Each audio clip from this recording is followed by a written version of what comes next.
Y entonces el reto que tiene la iglesia es que todos avancemos hacia la madurez espiritual. Dios quiere que usted y yo avancemos hacia la madurez espiritual. Entonces, el discipulado tiene dos caras. Uno, lo que debe de hacer la iglesia, y es crear sistemas y dinámicas para que las personas avancen. Yo les decía la vez pasada que la medida de una iglesia no es un salón bonito, aunque hay que tenerlo. Que la medida de una iglesia no es mucha gente, aunque es muy importante que crezcamos y que toda iglesia se llene. Que la medida de una iglesia no son las luces, aunque es importante todo eso. O sea, todo eso es importante, pero que la medida de una iglesia, lo más importante, lo de Mateo 28, es si están haciendo discípulos. Y Jesús precisamente lo confronta con eso.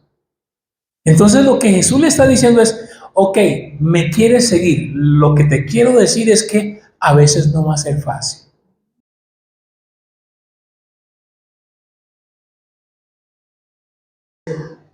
Les había contado, iniciamos una serie, es una serie por este mes, donde hacemos una pausa con una palabra que aparece en la Biblia, en algunas Biblias llamadas Selah. Y Selah en la Biblia quiere decir hacer una pausa. Y cada año tratamos de apartar un mes para hacer una pausa y preguntarnos si estamos haciendo lo que debemos hacer como iglesia, si estamos enfocados. Les decía yo que para las organizaciones, para las familias, para la iglesia, tenemos un llamado a mantenernos enfocados porque uno fácilmente puede perder el ritmo o la dirección de lo que Dios tiene para la vida de uno. Y a manera de resumen, les cuento que la semana pasada estuvimos hablando de que cuando una persona conoce de Cristo, no es el primer paso. El siguiente paso es que esa persona camine hacia dónde, hacia convertirse en un discípulo. Entonces tomamos el ejemplo de Daniel, que está por allá, que llegó hace un tiempo, y entonces yo tomaba a él la manera de ejemplo. Y hablábamos de que una manera como podemos decir eso es cuando Lázaro resucita. Jesús dice, quítenle ¿qué? Las vendas. Es igual cuando nosotros nacemos espiritualmente, pero todavía arrastramos vendas, y esas vendas son quitadas y siguen siendo quitadas ¿hasta dónde? Hasta que partamos de este mundo. Hay cosas que Dios sigue haciendo, y por eso como la canción que cantábamos hace un rato que dice, mi Dios es más grande. Cuando empezaba dice, la buena obra que empezó en mí. O sea, Él empezó algo y Él será fiel ¿en qué? En completarla. Y esa es nuestra fe, de que Él va a completar su obra. Pero hablábamos también de que es importante que entendamos que la iglesia, o las iglesias, en cada iglesia, tiene un gran reto, y es ayudar a las personas hacia que caminen hacia la madurez. Para nadie es un secreto que no por muchos años en una iglesia una persona es madura. Ojalá que fuera así. Pero yo creo que ustedes y yo hemos conocido gente que puede llevar mucho tiempo y que uno dice, esa persona no parece que fuera cristiana, ¿cierto? Porque el tiempo en una iglesia o el tiempo en un recinto no necesariamente determina nuestra madurez. La madurez tiene que ser intencional y la iglesia tiene que crear dinámicas y sistemas para ayudarle a eso. En Arca apenas estamos empezando con ese proceso y esperamos al cierre de esta serie contarles qué es lo que nosotros queremos hacer o cuál es el programa que queremos crear para ayudar a las personas a que caminen en ese proceso de ¿qué? De crecimiento, que no es otra cosa que lo que podríamos llamar el discipulado. De eso entonces nosotros estamos hablando ahora. Ese es el tema de este mes, el tema del discipulado. Cuando hablamos del discipulado, tenemos que entender una cosa, que el discipulado tiene dos caras. La primera cara del discipulado podríamos decir que es la cara o la parte que debe de hacer toda iglesia. Toda iglesia y el liderazgo debe de crear, insisto, un programa, una dinámica o un sistema para que la persona que llegue camine hacia el proceso de discipulado. Yo leía, hoy justo leía en un tiempo de devoción, en una lectura personal que yo hago, que Pablo o mejor, el autor del libro de Hebreos les dice a algunos, ustedes debiendo ser ya maestros, pero es necesario que se les enseñe algunas cosas que ustedes deberían de ya saber. Y el mensaje del autor de Hebreos a ellos es, algo está pasando porque ustedes se quedaron. Y entonces el reto que tiene la iglesia es que todos avancemos hacia la madurez espiritual. Dios quiere que usted y yo avancemos hacia la madurez espiritual. Entonces, el discipulado tiene dos caras. Uno, lo que debe de hacer la iglesia, y es crear sistemas y dinámicas para que las personas avancen. Yo les decía la vez pasada que la medida de una iglesia no es un salón bonito, aunque hay que tenerlo. Que la medida de una iglesia no es mucha gente, aunque es muy importante que crezcamos y que toda iglesia se llene. Que la medida de una iglesia no son las luces, aunque es importante todo eso. O sea, todo eso es importante, pero que la medida de una iglesia, lo más importante, lo de Mateo 28, es si están haciendo discípulos.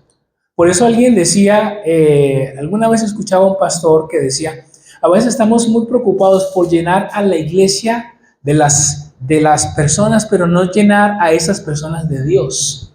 Entonces, claro, toda iglesia debe interesarse por crecer, que Dios bendiga a todas las iglesias. Claro, pero no solamente eso es importante, ahora necesitamos que esas personas que lleguen se conviertan en ¿qué? En discípulos, y eso es otra cosa totalmente distinta. Entonces, el discipulado tiene dos caras. Uno, lo que debe de hacer la iglesia, pero la otra cara, que es la que vamos a hablar hoy, es lo que debe de hacer la persona para disponerse en ese proceso. Pero la iglesia hace una parte, la iglesia crea un programa, la iglesia crea un sistema y le dice, mira, esta es la ruta que debes avanzar si quieres crecer. Pero la otra cara la hace ¿quién? La hace el discípulo. Y yo alguna vez les contaba a manera de ejemplo que la mejor manera de entender esto es, imaginémonos que, a ver, alguno de ustedes, imaginémonos que, por ejemplo, Daniel, otra vez, que es nuestro ejemplo de la vez pasada, ¿cierto? Imagínense que Daniel es médico, ¿no? ¿Tú tienes alguna especialización? Ah, bueno, no, Daniel es acá, el doc. El otro es ¿cuál que estudió el Daniel allá? Industrial. Bueno, colocamos a los dos Danieles para que no entren en crisis. Imaginémonos que a ambos les llega una beca.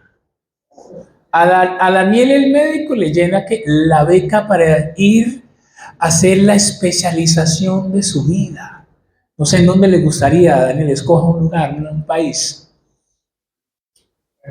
En España. Ah, no hay problema con el idioma, en España. Y por allá el otro Daniel le dan una beca para estudiar, no sé, en Alemania, ¿cierto? Pero esa beca es extraordinaria porque esa beca incluye que el 100% libros, comida, hospedaje, manutención. Dios mío, es la beca soñada. Nelson, ay Dios mío, así sea. Claro, la beca soñada para ambos.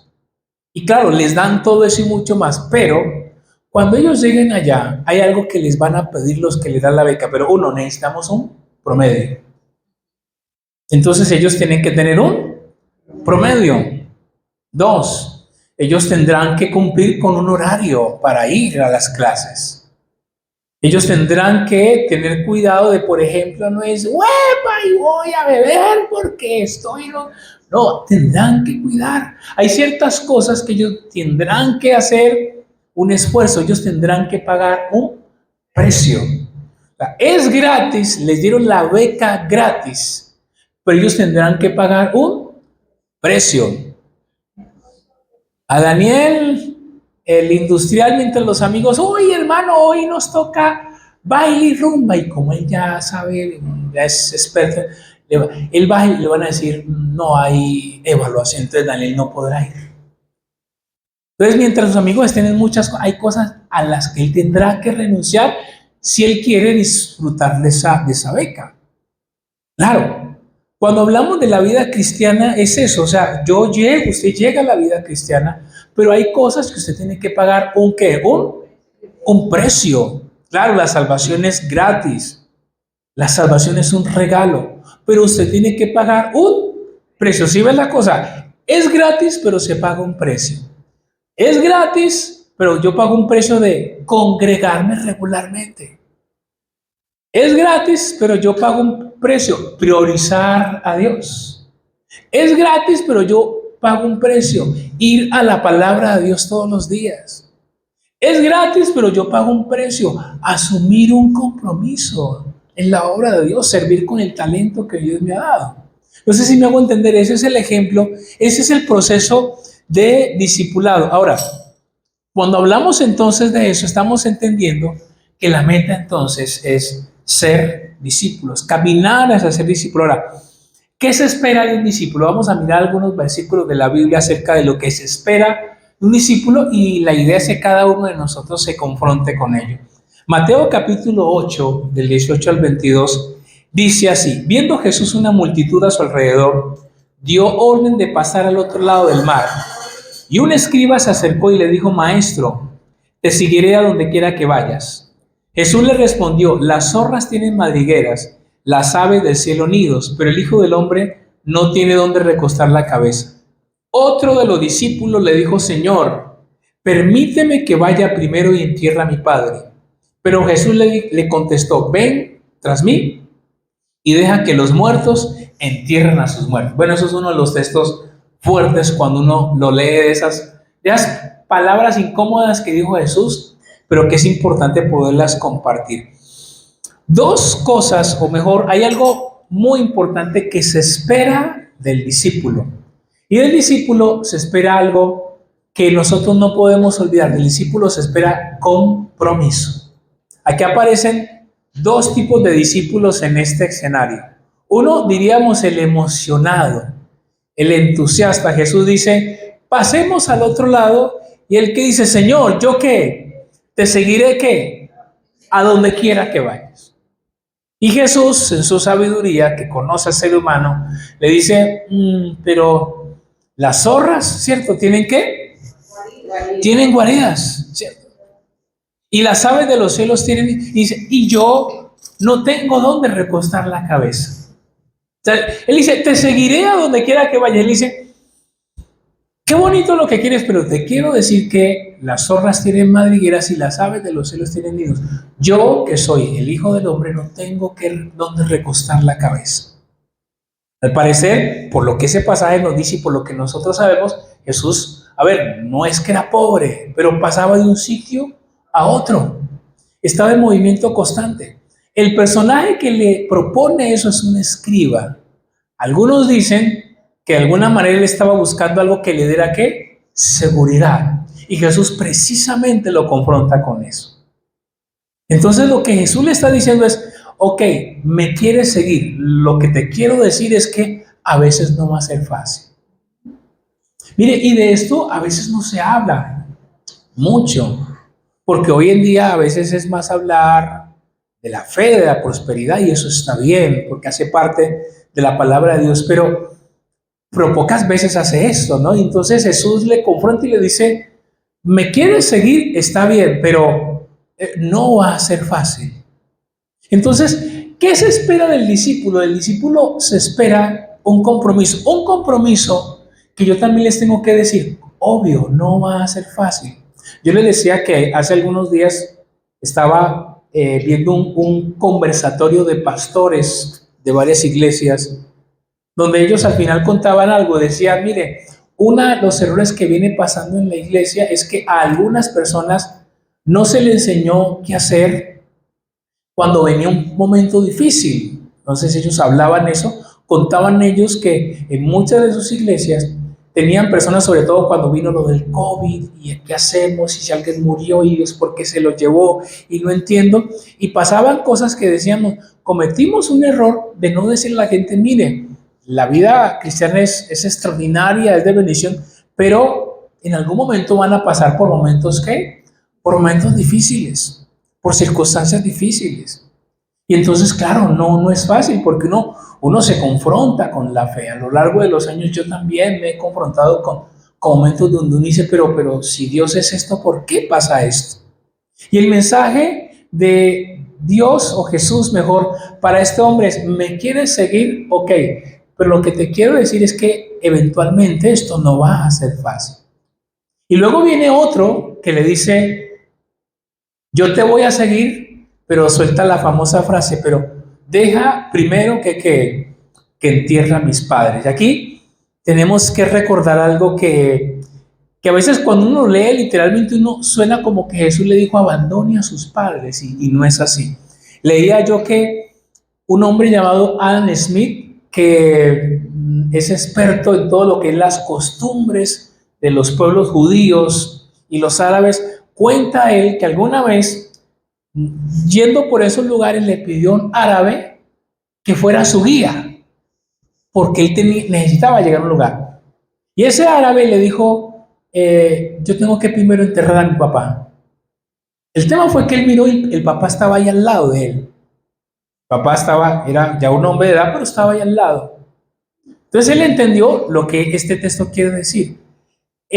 Cuando en la época bíblica alguien decía eso, el mensaje era, déjame primero, yo me quedo en mi casa, espero a que mi papá estén muy viejitos y luego sí te sigo. Porque eso fue lo que hizo el guía. El guía, él no estaba muerto, exactamente, ese es el tema. No estaba muerto, no había muerto. El mensaje, la tradición era que cuando usted decía, yo quiero enterrar a mi papá primero, pero su papá estaba ahí. A ver, eso es como cuando a veces uno, no sé si a usted le ha pasado que, cuando hablamos, en estos días hablamos. Y en estos días que usted no habla, porque eso se queda ahí, ¿cierto? Dicen que para los extranjeros hay muchas palabras que no entienden del latino, ¿no? Que dice, ya voy, estoy saliendo, es que no es mío. Dice que el extranjero no entiende eso, ¿cierto? Vive a la mirada, no sé por qué ella lo mirará a él, ¿no? Pero, claro, él dice, no entiendo, ¿no? Y uno ve memes de los extranjeros en crisis porque dicen, ¿cierto? Los latinos dicen, ya llego y no han salido. Pero son frases. En la época bíblica es lo mismo. El tema no es que el papá había muerto, no quiere decir eso. Es que era una costumbre decir, déjame, yo entierro a mi papá. Pero el mensaje es, déjame primero, yo voy a esperar a que ellos sean muy viejitos y cuando sean muy viejos, ahí sí. Entonces por eso Jesús responde un poco fuerte, deja que los muertos entierren a su, como que dice, otros lo pueden hacer. Pero el mensaje ¿cuál es? El segundo mensaje es las prioridades. De un discípulo se espera que aprenda a priorizar. De un discípulo se espera eso. Por eso estamos aquí en Celada haciendo una pausa. Y haciendo una pausa, y yo soy el primero, como dijo Pablo, no pretendo haberlo ya alcanzado. Pero yo quiero que nos preguntemos hoy cómo están nuestras prioridades. Porque la frase clave es, deja primero que. ¿Qué es lo que yo le digo a Dios? Que cuando Él me propone algo, yo le digo a Él, no, Señor, deja primero que. Y si yo estoy poniendo cualquier otra cosa por encima de Dios, tengo que evaluar eso. Porque un discípulo o alguien que va avanzando en el proceso de discipulado, entonces aprende a colocar a Dios donde debe de colocarse. Inmediatamente reconfigura su tiempo. Y entonces, por ejemplo, su devocional, entonces se vuelve una pregunta, ¿por qué es discípulo? Empieza a reconfigurar, no porque lo obliguen, no porque en la iglesia le digan, si usted no busca a Dios, le va a caer la maldición, no, porque empieza a reconfigurar sus relaciones. Sabe que todo le es lícito, pero no todo le conviene. Empieza a reconfigurar el manejo de su dinero. Da no por obligación, no por miedo, sino porque dice, Señor, te pongo a ti en primer lugar. El discípulo reconfigura, el que todavía no es, vive enredado con eso. Es un creyente salvo, pero no es discípulo, que es donde yo les quiero llevar. Entonces Jesús empieza a confrontarlos a ellos y le dice, va a ser difícil y tienes que definir si quieres ser discípulo, cuáles son tus prioridades. Pero más adelante, ¿qué se espera de un discípulo? En Mateo 20, del 26 al 28 dice, no ha de ser así entre ustedes, sino que el que entre ustedes quiera llegar a ser grande será su servidor, y el que entre ustedes quiera ser primero será siervo. Así como el Hijo del Hombre no vino para ser servido, sino para servir y para dar su vida en rescate por muchos. Me encanta esta parte porque Jesús dice, el Hijo del Hombre vino para dos cosas. Vino para servir y para qué. Para servir y para dar. Mateo capítulo 20, 26 al 28. Yo le pregunto, pero eso solamente usted es el que se tiene que evaluar. En una escala del 1 al 10, ¿qué tanto tiene usted un corazón para servir? En muchas áreas y obviamente en la iglesia, del 1 al 10, ¿cómo está mi medida de servicio? Porque en el corazón de un discípulo, tal vez no es un 10, pero va creciendo en su servicio. Porque Jesús dijo, entre ustedes esto no va a ser así. El que quiera ser el primero tiene que ser como que, ¿qué? Como el que más sirve. Y eso es un reto porque esto uno lo confronta. Porque es más fácil que a uno que le sirvan, ¿cierto? Pero eso dice, si vas a ser discípulo, quiero decirte que te invito a que tomes la decisión de servir. Entonces, un discípulo, alguien que está avanzando en su proceso de discipulado, es una persona que entonces toma la decisión de servir y dar. ¿Qué tanto damos? Este es un proceso. Y yo lo comparo siempre como el crecimiento. Por ahí está, por ahora, la más pequeña de la casa de Dios, Mariana, ¿cierto? Ella es una niña. Y como es una niña, ella siempre quiere que le den, ¿cierto? Claro, ellos son así, y piden, y si no es en el momento, hace la película, me imagino. Porque es una niña. Entonces, ¿está en emoción de qué? Pero sus papás van a llegar a un momento en que ellos van a esperar que la nena crezca y empiece a ¿qué? A dar. ¿A dar en qué sentido? A ayudar, a avanzar. Por ejemplo, yo ya espero, y bueno, y vamos el proceso con Hannah, de que ya Hannah, con 17 años, hay ciertas cosas que yo espero que ella que deje, se disponga, haga, sirva.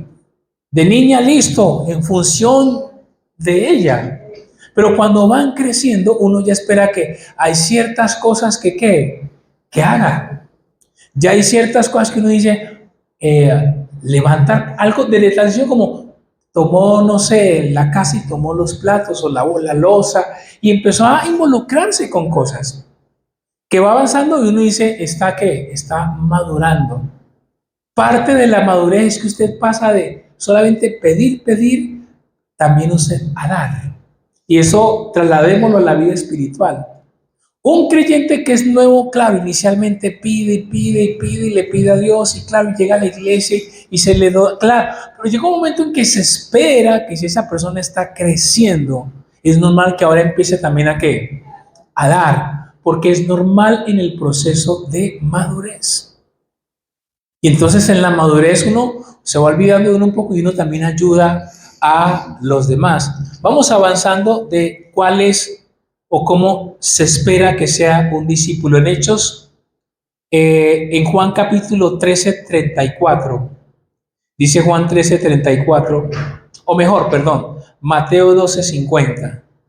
El que hace la voluntad de mi Padre, ese es mi hermano y mi hermana. El texto tiene que ver con que Jesús está en un lugar y llega la familia de Jesús, porque Jesús tenía familia, y le dicen, Jesús, aquí está tu mamá y tus hermanos. ¿Y qué dice él? No, mi padre y mis hermanos son los que hacen la voluntad.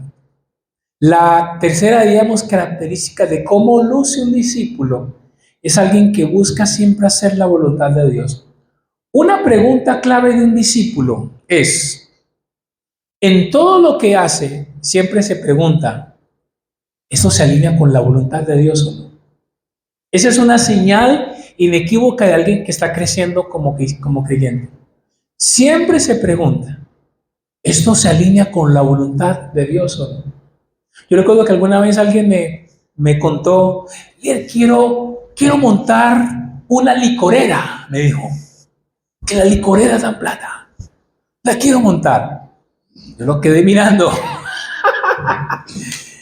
y le dije, vení, ¿en serio estás pensando en montar la licorera? Sí, porque eso es un negociazo. Entonces yo le dije, ok, dinero da, pero imagínate la cantidad de personas que van a venir, van a tomar, van a beber, el hombre que va a llegar borracho a la casa y quién sabe qué va a hacer. Y tú se supone que ya conoces unos valores.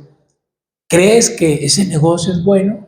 Y ya cuando digo, oye, yo no había pensado eso. Yo no te puedo decir si lo montes o no, porque es una decisión tuya. Pero lo que yo te pregunto es si eso, que es un buen negocio y da, ¿agradará eso a Dios? Que tú recibes, pero yo no digo que todos, pero ¿cuántos van a llegar y van a acabar con su familia? Yo creo que él como que le amaneció eso y dijo, no, entonces eso no está bien. Yo no te lo puedo prohibir, pero simplemente mira si eso se alinea o no. Entonces, ese es el tema. Por eso yo soy de los que digo, en las cosas de Dios, bueno, es mi filosofía, eso de prohibir y de usted tal cosa no debe de ser así, porque un creyente que va creciendo, simplemente pregúntese siempre, ¿esto se alinea con la voluntad de Dios? Y usted solo se va a responder. Entonces, el que es discípulo, el que está creciendo en su proceso, siempre esa es la pregunta que va a tener a flor de piel. Ni siquiera tal vez va a buscar consejería, es que la tiene clara. Entonces un discípulo se va a preguntar eso. Hay muchas, mire, hay muchas propuestas que le van a llegar a usted. Hay muchas cosas que le van a llegar a usted. Hay muchas cosas aparentemente buenas, pero si usted es discípulo, usted se va a preguntar, ¿eso se alineará con la voluntad de Dios? ¿Cuáles serán los efectos de esta decisión que se va a tomar? Y con el fondo musical seguimos. Ahorita le puedes bajar un poquitico solamente, pero chévere. Juan 13, 34 al 35. Estamos viendo de cómo, ¿qué se espera de un discípulo? Un mandamiento nuevo les doy, que se amen los unos a los otros, como yo los he amado. Y es tremendo eso, ¿no? Cuando a Jesús alguna vez le preguntaron cuál es el máximo mandamiento, Jesús dijo, amarás a Dios con todo tu corazón, con toda tu alma y con toda tu mente. Ojo con esta frase, y a tu prójimo, ¿como a quién? Como a ti mismo.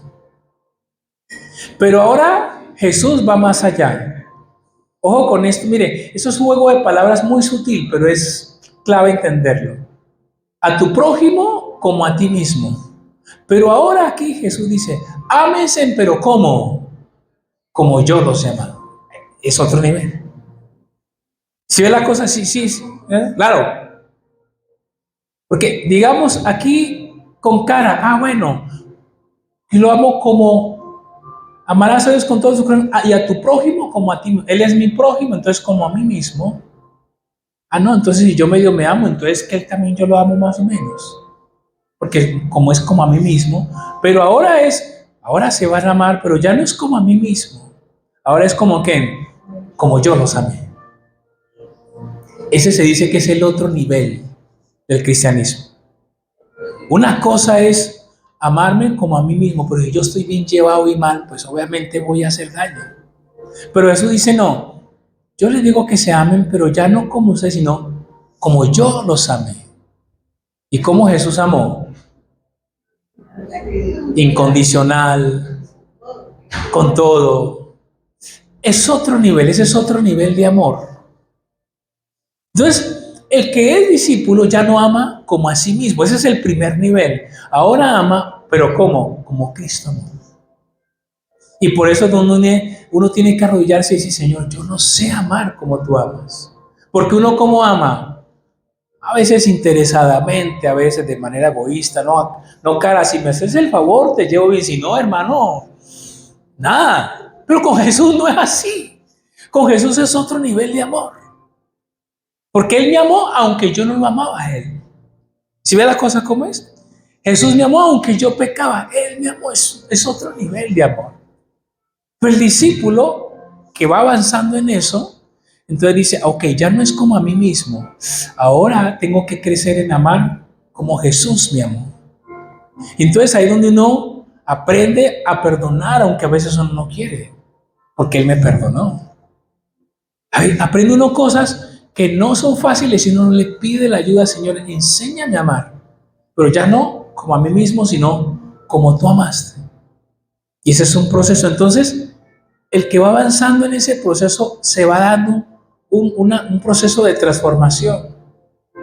Hay un pasaje que está en 2 Corintios capítulo 3, del 16 al 17 en adelante, que dice que nosotros mirando a cara descubierta al Señor, como en un espejo, somos transformados. ¿Sí dice eso? Dice, mirando a cara como en un espejo la gloria del Señor, somos transformados. O sea que usted cada vez usted va cambiando. Usted va haciendo transformación, eso es un proceso. Menos de mí y más de Él. Antes más como yo mismo, ahora más como Él. Él va haciendo el proceso, pero es el discípulo que va avanzando. Ahora, uno no se gradúa de eso, ¿no? Uno va avanzando en él. Pero sí se espera que uno vaya avanzando. Porque esa es la cara o el rostro de un discípulo. En Hechos 4:32, la congregación de los que creyeron era de un corazón y un alma, y ninguno decía ser suyo lo que poseía, sino que todas las cosas eran propiedad en común. Algo muy especial de la primera iglesia, había mucha unidad, mucha unidad. Dice que ¿cómo era la gente? ¿De qué? De un corazón y de un alma. Había mucho compañerismo, que es lo que en parte buscamos con los grupos. Dice que un discípulo comparte. Un discípulo comparte. Ay, pero la gente a veces es terrible en la iglesia. Mire, va a haber gente terrible. Va a haber gente que a veces usted no lo va a mirar bien. Pero el discípulo comparte. Porque comparte con otros, porque se edifica con otros. Y salimos como a las 9:30 de la noche ya. Y bueno, menos mal se acabaron las preguntas. Y finalmente, para que oremos, Mateo 28, el 19 al 20 dice, id y haced discípulos. Familia, un discípulo ayuda a ser discípulos. Por eso en esto que queremos hacer de iglesia, la hacemos ¿entre qué? Entre todos. En la primera iglesia no se concebía lo que a veces pasa en la iglesia de hoy. Yo escucho un mensaje y no más. No, en la primera iglesia era ese compañerismo, es unidad que estamos tratando de generar. Es un proceso, no es fácil, pero estamos tratando de generar, porque es importante eso. Entonces, familia, en este mes hemos hecho un alto para enfocarnos en un punto de lo que debe ser la iglesia. Jesús dijo algo muy importante: ir y hacer ¿qué? Discípulos. El éxito, insisto, de una iglesia no está en un salón, aunque hay que tenerlo. No está en miles de personas, aunque hay que crecer. No está en que se entretenga, aunque tiene que ser agradable en la iglesia. La medida de una iglesia, esto por favor no se lo olvide nunca, porque una vez se deja sorprender. Uno ve y uno dice, wow, la medida de una iglesia es cuántos son discípulos. No sé si usted se acuerda, en este momento me acuerdo de la película 300. Si no se la ha visto, véase la película. Eso sí, eso es como mucha sangre la que hay, ¿no? Desde el inicio hasta el final hay sangre.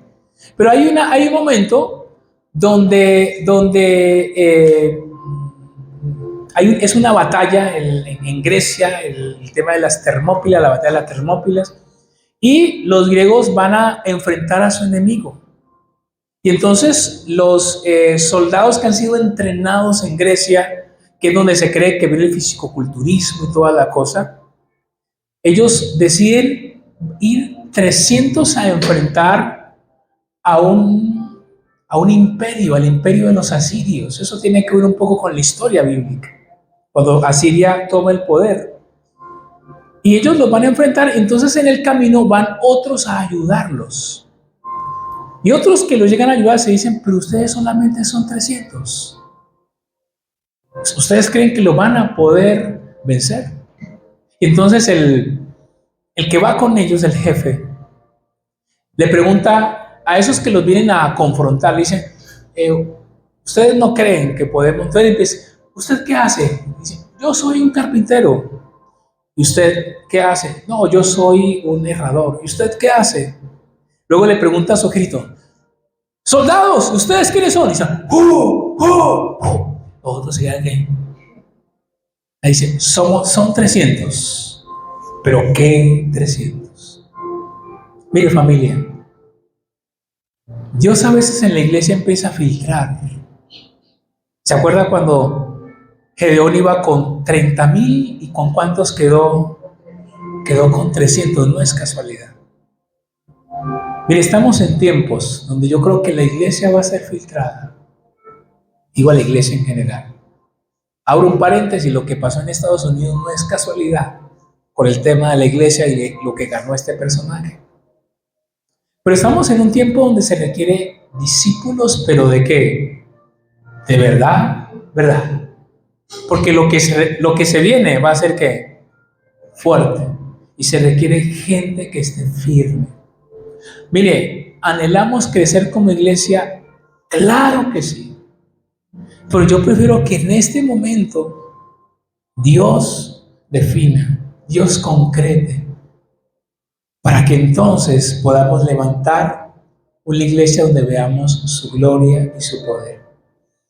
Como iglesia estamos comprometidos en algo y en el último día le vamos a decir qué es lo que queremos proyectar para el 2025 en cuanto al discipulado. Crear un sistema para ayudarle a usted a avanzar. Pero la parte suya es decir, Señor, cuenta conmigo. Si usted ya ha crecido espiritualmente, pues diga, quiero crecer más, quiero madurar más. Y si por alguna razón dice, bueno, estoy empezando, pero Señor, yo me quiero disponer. Porque insisto, la medida de una iglesia es vidas transformadas. Si no hay vidas transformadas, así esté llena la iglesia perderá el examen. Porque el día que lleguemos ante Dios, y hablo por mí, Dios no me va a preguntar por tal vez la cantidad de gente, sino cuántos discípulos, cuántos fueron cambiados, cuántos fueron transformados. Así que familia, seguimos en Selah, entonces una pausa para que le pidamos a Dios que nos ayude a ser discípulos. Vamos a orar entonces. Vamos a entregarle este tiempo a Él. Padre, te damos muchas gracias por este